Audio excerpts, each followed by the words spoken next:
성도 여러분, 1월 22일 목요일입니다. 로마서 말씀을 따라가고 있고요. 로마서 말씀 중에 무릇 율법 없이 범죄한 자는 율법 없이 망하고 또 율법이 있고 범죄한 자는 율법으로 말미암아 심판을 받으리라.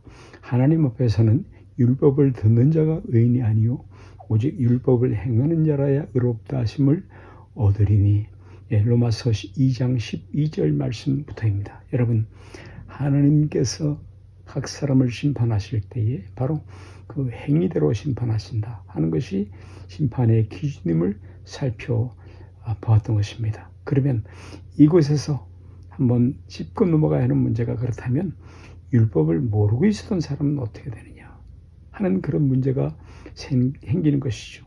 이 문제를 조금 더 확대해 보면 구원 문제에 있어서 복음을 들을 기회가 없었던 사람, 그들이 같은 취급을 당하는 것이 마땅하냐라는 문제로 확대될 수 있습니다. 여러분, 12절을 다시 보시면, 그런데 율법 없이 범죄한 자는 율법 없이 망하고 라는 말이 있지요.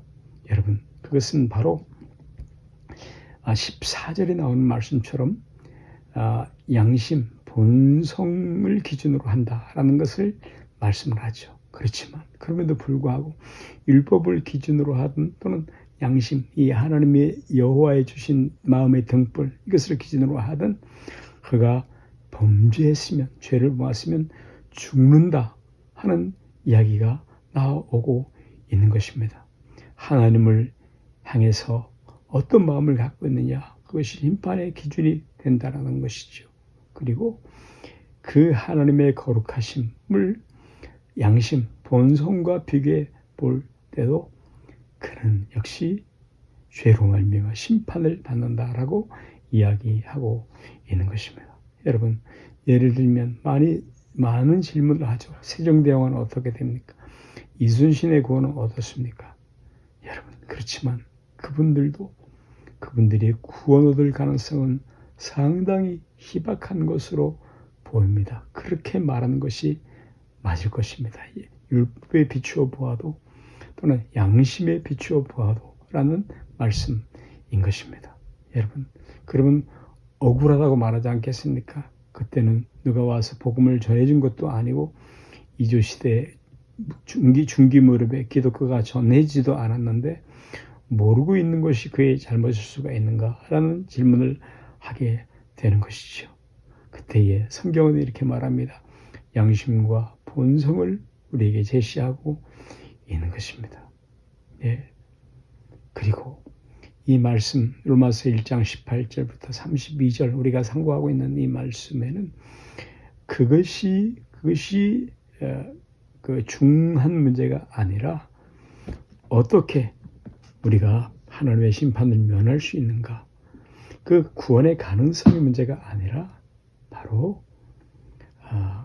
바로 율법을 가진 자와 가지지 못한 자, 이 사람들이 둘 다 심판을 받을 것인가, 양심 아래서도 심판을 받을 것인가 라는 것을 설명하고 있는데, 성경은 말하죠. 동일한 심판을 받지 않는다. 첫 번째 생각할 것은, 그것은 뭐냐면 율법 없이 범죄한 자는, 율법을 알고 범죄한 사람은 더 많은 그런 심판을 받을 것이다. 더 많은 취급을 받을 것이다 라는 것을 말하죠. 율법이 없이 범죄한 사람은 오히려 그것보다는 덜하게 취급될 것이다 라는 말씀인 것이죠. 여러분, 내가 율법을 알았든 몰랐든 그렇지만 그 행한 것이 범죄, 죄를 범했다라는 것이 너무 분명하기 때문에 그냥 넘어갈 수 없다라는 말씀이 여기서의 초점인 것입니다. 누가복음 12장 36절을 잠깐 보십시다. 너희는 마치 그 주인이 혼인집에 돌아와서 문을 두드리면 열어주려고 기다리는 사람과 같이 되라. 주인이 와서 깨어있는 것을 본 그 종들은 복이 있으리라. 내가 진실로 너에게 이르노니 주인의 띠를 띠고 그 종들을 자리에 앉히고 나와 수종되리라.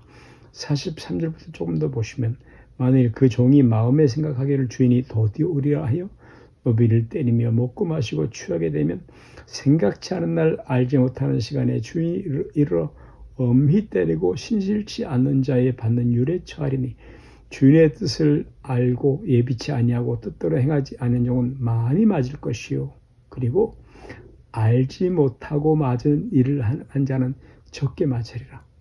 무릇 많이 받은 자에게는 많이 찾을 것이요 많이 맡은 자에게는 많이 구할 것이다. 네, 알고도 안 한 자는 더 많이 맞고 있고 모르고 못했으면 그 사람도 틀린 사람도 맞습니다. 예, 그냥 봐준다. 모르고 그랬으니까 봐준다. 그렇게 말하지 않죠. 지금 본문의 초점으로 삼고 있는 것입니다. 여러분, 유대인의 실수란 무엇입니까? 그들은 이 하나님 말씀 율법을 맡았다는 것, 그것을 우리는 선민, 구원받을 대상이라고 생각해 버린 것입니다. 여러분, 그것을 맡은 것, 주의 말씀을 맡다는 것, 너희가 다른 민족보다 우월하다는 말씀이 아닌 것입니다. 바로 물을 것은 무엇입니까? 그가 그대로 했는가? 말씀을 맡아서 범죄했는가? 그렇지 않았는가? 하는 말씀인 것이죠. 하나님의 뜻대로 살았는가? 하는 말씀인 것이죠. 그리고 이어서 여러분, 율법을 몰라서도 최소한의 양심이 있다 라는 말씀을 성경이 우리에게 말씀하고 있는 것입니다. 이방인들에게는 율법이 주어지지 않았지만 도덕, 양심이 최소한 있어서 자신이 저지른 것이 죄라는 것을 자신이 알고 있습니다. 그럼에도 불구하고 이 양심에 비추어서 깨끗한 사람, 본성에 비추어 깨끗한 사람은 전혀 없습니다. 하나도 없습니다. 의인 없나니 하나도 없으며. 여러분, 하나님 인간을 심판하실 때 그때 핑계하고 변명하고 나는 이 심판을 받는 것이 부당하다고 말하고 나는 알지 못했다. 이렇게 할 수 있는 사람은 한 사람도 없다라는 말씀인 것입니다. 로마서 2장 2절이 말하는 것처럼 하나님의 판단이 진리대로 된다. 그리고 하나님의 사람을 외모로 취하지 않는다. 이 철저한 공의로운 심판을 분명히 인식해야 할 것입니다. 여러분, 그 잘못을 이방인들은 몰랐다고 핑계를 대고 유대인들 우리가 율법을 갖지 않았느냐 라고, 그래서 우리가 이것을 구원 얻은 표라고 생각하는 그런 어리석음을 우리가 갖지 말아야 할 것이다 라고 말씀을 하고 있는 것입니다. 여러분, 유대인뿐만 아니라 그들을 통해 전 민족에게 하나님의 공의와 자비하신 복을, 거룩과 심판을 제대로 전파하고자 유대인을 불렀다라는 말씀인 것입니다. 네, 무엇으로 심판을 받습니까? 행한 대로 심판을 받습니다. 유대인이나 이방인들, 주이시 앤 젠타일 모두 그들의 행위로 악행을 따라서 심판을 받을 것입니다. 그렇지만 이 부분에서 우리가 놀라게 되는 것은 나 같은 죄인이 구원받아서 천국에 가면 몇 번 놀란다 그러지요. 천국이 싫지 않다는 것 놀라고, 나 같은 죄인이 여기 온 것은 놀라고, 또 저 사람도 하나님의 은혜를 수혜를 받아서 와 있는 것을 보고 놀란다 하는 말씀인 것입니다. 여러분, 우리들은 죄의 성질을 갖고 있습니다. 우리만은 심판을 받지 않을 것이다. 또는 억울하다, 나는 억울하다.